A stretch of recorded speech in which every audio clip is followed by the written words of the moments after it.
Hello. How are we? Hey, hey. Yeah, I know we're all on mute, but yeah.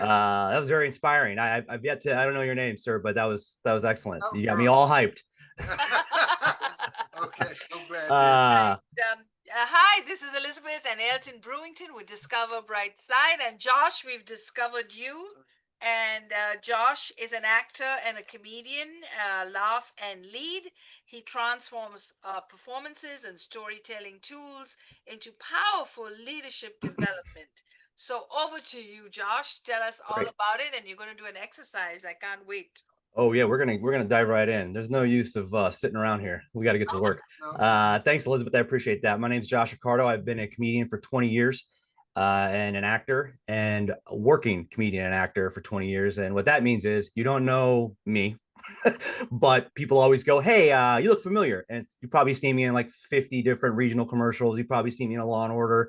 I've opened for rock stars, and I've been in comedy clubs across the nation, and I have perfected the backroom comedy show. For the last 8 or 9 years, I have predominantly performed in the hardest rooms in America and across the globe, and doing all those rooms and all those pretty hardcore situations as a comedian that you get put in when you are a working, hoping to make it person. I have discovered all these little tidbits that I've been able to apply to corporate America. Now, the way I've been able to apply those things and how they became applicable is interesting solely because I am a not a corporate person. Just so happened about 15 years ago, there was a huge recession. A lot of my gigs dried up, and I got a job at a Fortune 500 data processing job. Nothing, I have no pedigree whatsoever. I walked in there as just hey, I just need a job guy. And over the course of those years, a lot of people started to Google me. And on top of that, social media started to really take off the last 7 years. And when people started Googling me, which I don't really like, it's to me, I felt I've been doing comedy so long. In the beginnings of Googling, there was a lot of prejudice against me when you're in an office. They think, hey, this guy's not serious about the office. And in reality, what I found in that is that I was very serious about communication, I found. And more people were coming to me about, oh, how do I do this? How do I get over nerves? And I just started to compile all these questions and how to respond to them. And I came up with Laugh and Lead. And for the past 7 years, I've been working with the Fortune 500, not in secret, but I cannot disclose their name, obviously. And I've been working with over 2,000 of their financial professionals, from the highest to the lowest, to the interns, to anyone they've had come in that room. I've been lucky enough to put forth my sessions, and I utilized all of that to get to where I am today. And I just officially launched Laugh and Lead on October 1. So I'm really happy to be here to talk about it. So you are discovering me. That being said, let's do a couple exercises for the first couple minutes. Now, my voice coach is a guy named Peter Ludwig out here in New York City. He is now retired, but he used to be the teacher over at LaGuardia Performance Arts School. He was Kendrick Lamar's voice coach. So I like to take a couple of his little things and start us off. Now, as a comedian and actor, the biggest issue I always have is getting locked in up here, because everybody wants to be an actor and a comedian when they go see Eddie Murphy Raw, or they go see some great movie. They all want to, oh, I want an act. But when you get in the room to audition, that's where it starts to get very real. So if you're not dialed in, it's going to be difficult for you. So let's just start with our warm up. I call this the big dumb giant. Let's get everyone just do a little tongue to the roof of your mouth. I call it the big dumb. Now, two things are going to happen. First is this actually works. This actually warms up your jaw muscles. It actually warms up who you are and your brain and your mindset. And then two, it gets you silly. It ain't that serious. Speaking in front of people is a number 2 fear. First is death. Second is speaking in front of people. Let's not get so serious about it. This is a safe space. We're creating it. So I give you the big. Now, real quick, I want to do a couple responses. No words, just your face. So you don't need to come off mute for me. Val, hi, how are you? I see you. Do me a favor. Show me how your face would look if you walked out of your house and your car was gone. You may have lost it. It may have been stolen. Give me the look. That's pretty good. It's a good look, right? See what I'm saying? We're telling stories with our faces. We are storytellers here. I'm here to connect. Trisha, let's start with you. Now, you are riding one of your favorite horses. I don't know if you have horses, but you've been talking about them, so I'm just going to assume you do. You're riding one of your favorite horses, and the wind is blowing through your hair. The universe is speaking with you. What's your face like? What's that face of contentment? Removes the glasses. I mean, that looks like a lot of joy. Heather, let's take you off mute because you're going to be my first. You're going to be my first guinea pig on I'm what here for I've it created. All all right, so day. let's do a facial expression for you. So let's say your book just sold 1 million copies. Show me the face. that's shock. Yes, because I want That's to. shock, and then later it'll be like, I always knew it. Most It's of funny, we're course. always shocked, but then like, but I always knew it. So I created this practice that I've been tailoring and molding for the last 7 years. And I've figured out that in 60 seconds, I could figure out who you are, what you are, best practices for you as a speaker to connect to. And we're not just saying polish. Polish is fine. Polish is something you can work on. I'm talking about what's your essence, right? So it's called the UUT. It's the Universal Unique Technique. And I'm going to have Heather, I'm going to timer. Now, here's what it is. Heather, I'm going to interrupt you right at 60 seconds, okay? I don't want you to think about the time. I want everybody now to think about this. Heather's going to be the first, but think about something for today that you're passionate about. Now, I want you to focus on a couple things, okay, Heather? I want you to focus on something that really today, because every day is different. I know we have an overall passion, but every day is a little bit different, right? So figure out what that consistency is for you today. Harness it, figure out what your beginning, your middle, your end is, and I want you to run with it. Okay. When I say go, you give me your best 60 seconds you have. Try to keep it concise, but really make it about your passion. We're not worried about polish here. Okay. And then when I stop you, we can talk about it. All right. So on me, you go. Are you ready? Wait, just for clarity. So it's Okay. something that I am passionate about Sure. specifically during today's 60 seconds of that activity, essentially, what it looks So like. let's just say it was like, I love to cook for my family on Sundays. I would talk about the ingredients, how I search for them. Like I just try to be detailed about what's hitting me. Like, what are we dialed in? What do you feel? You know, I'm Hawaiian. We talk to Akua. So I am like, I want to be in tune with whatever the universe is giving me. So I want you to try to feel that. And let's just talk about it for 60 seconds and see where we end up. If you're into it. Okay. When you're ready, go.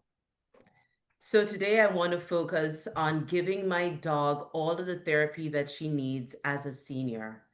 And as I take her for a walk in the park, we want to be able to enjoy the fresh air together. We want to be able to enjoy the smells, all of the things that are seemingly little to me, but are bringing her tremendous joy and engagement.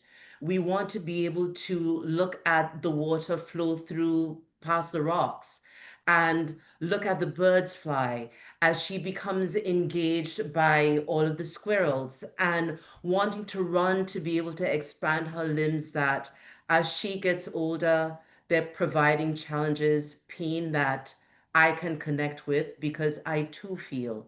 And as I think about how to support her on her journey, I think about how I support myself on my own and how together we have been walking through this. Time.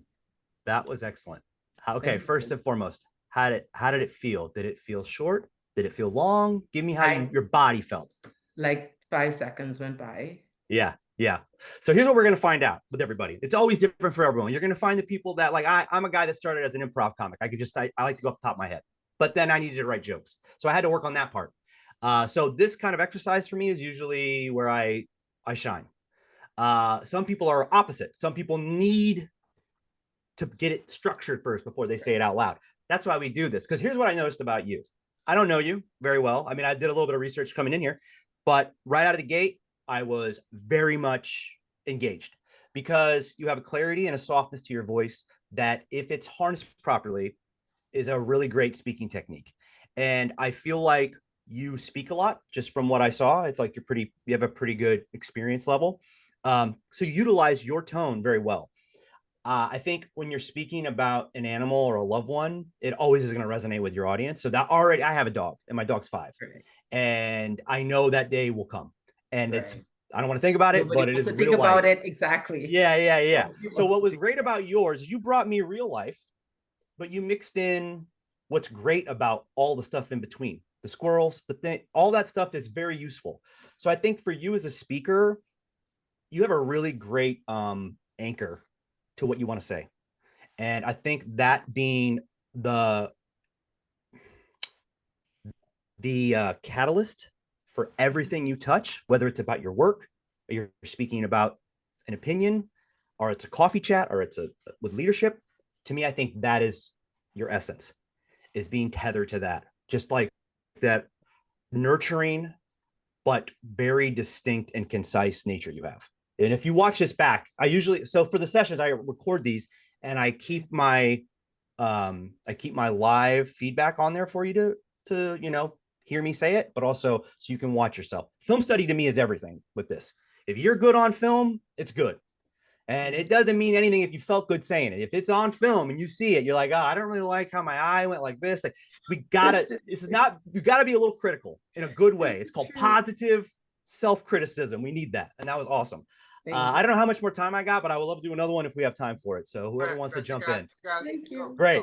Thank you, Heather. That was awesome. Thank you. Who wants to go next? I'll go. Oh, amazing. Can you tell me your name? My name's Elton Brewington. Elton. Okay, great. Elizabeth, this is your counterpart. My counterpart. Okay. See, it said E, and I was like, okay. So now I know. Elton Brewington. Amazing. Okay. All right, Elton, when you're ready, I'll tell you to go. Same concept, and I'll stop you right at 60, okay? Okay. It can't be words. It doesn't have to be words. No, let's make it words. For this, it needs to be words. I want to hear you speak. I want to hear what you're passionate about. Okay, very good. When you're set, go ahead. These are amazing times. I'm so excited about these times. I'm so excited that in the minimalistic time of a minute, a lot of things can change. Oh man, you could change your mind. You could change your mind. You could change how you look at everything, how you look at people, who you open in to people with and who you express out to people. But in the light of the day, and the sunlight can change, the light flashing into your home. But and what that means is you can make a whole brand new friend, and that friendship could last a lifetime. So I just want you and us to be focused on the process of change and the process of who we're becoming. Who we're becoming. Because I think phenomenal is that who we were is not who we'll be, but who we're becoming. Who we're becoming. The process. Time. All right. 1 second. My dog's losing it. 1 second. We have a lot of dog lovers. Real life dog. Exactly. I've been opening and closing this door every time we went off camera. You want to go? Worst. It's the best. It's the worst and the best, but it's always when I'm doing this. Yep. She's never doing it when I'm just hanging out. It's always when I'm working. Elton, first and foremost, I love your energy. It is an energy that is contagious, and due to the way you present, it is warranted. It's weird because when you hear someone wax poetic, it's not always received well. Like, you really have to own wisdom, and you come off like someone that knows that background. I'm always intrigued by people that know how to be poetic in real times, and it's a great speaking mechanism and to get your point across. I think for you, what is a natural instinct is to repeat yourself for emphasis. I think you have a great way of understanding how to piece point A to point B without making it traditional. And all those things put together is a great cake. But now I think, for the sake of conversation, if you had a